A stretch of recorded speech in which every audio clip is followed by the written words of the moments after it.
But the fruit of the Spirit is love, joy, peace, patience, kindness, goodness, faithfulness, gentleness, and self-control. The fruit of the Spirit, not the fruit of your labors.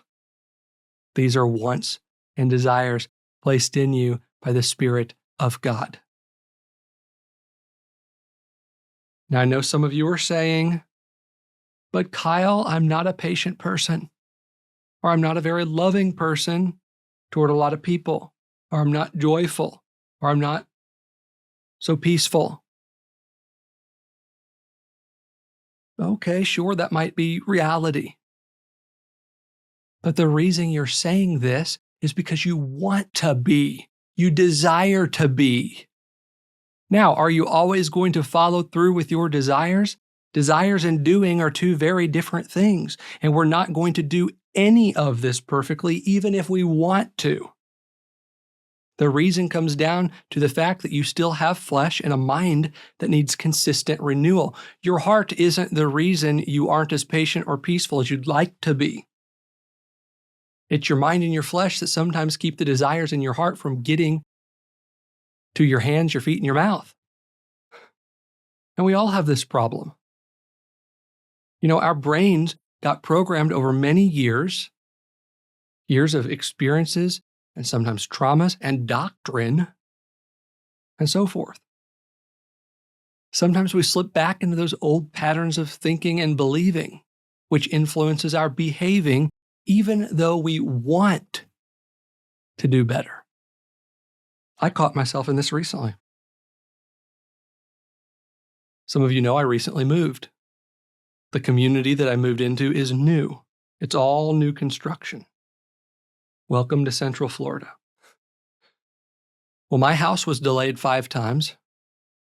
Each time after they assured me that it was ready. I mean, I'd show up for a walkthrough and it was like no driveway. Dirt. But they said it was ready. On closing day, they didn't even have half of the items on the punch list finished. And I'm talking like uneven parts of the floor, bulges in the drywall, stuff that required more than a coat of paint. And so far, it's been almost 3 months of having construction people in and out of my house to fix stuff. In a new house. Just today, they had to fix about 2-foot piece of drywall they had to cut out and patch. And then when it seems like they fix something, it's only half fixed and another appointment has to be made. So it's a long story, but I'm not exaggerating here. A weekend or 2 ago, after the last person only fixed half of the issue, I was bothered. Let's just say bothered. Really bothered. Starting to lose sleep over it, literally. And the thing is, I didn't want to be. I said to the Lord that weekend, I said, I just want to be at peace with this. Help me to be at peace. And do you know what the answer was? Change your thinking. Me, who was just in the middle of teaching a series on the rest of God. The situation had caused me to feel and react in some not so restful ways. It had surfaced old memories of being cheated and some scarcity mindset stuff that I fear that I'm being taken advantage of again, that I'm wasting money again, that this is all hopeless. You know, this stuff spirals pretty quickly when the mind takes over. The issue wasn't with my heart. I wanted to be peaceful. I wanted to be joyful. That's why I prayed.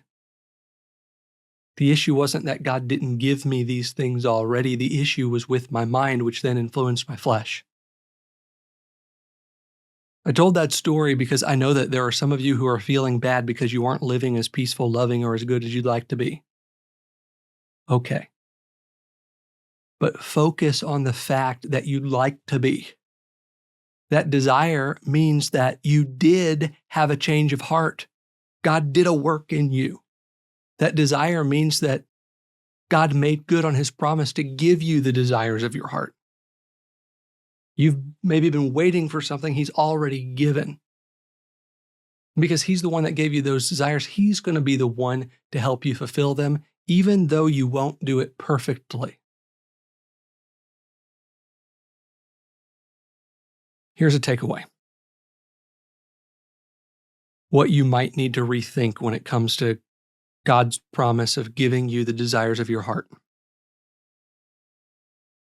Not every one of your wants and desires is one of God's desires. But every one of God's desires for you are yours. You have them. His desires don't look like houses and spouses and bigger bank accounts. They look like love and faith and righteousness and peace. You don't will up or work up God's desires. You don't get them with more prayer or more surrender or more something. As a Christian, you already have them. You already have God's desires. They are the result of His work in you, a new heart, a new spirit, which you received at salvation. Is there something wrong with me? Have I let God down? For the first decade of my faith, try harder was the default answer to those questions. But I realized that all this trying harder made me worse, not better. Sadly, this is the kind of faith that many Christians experience today. Their endless striving to do more and be better leaves them feeling more stressed than saved. Can you relate? The good news is you don't have to stay in that place. In my book, Permission to be Imperfect, discover how both Scripture and science reveal God's design for pressure-free living. Order today at kylewinkler.org.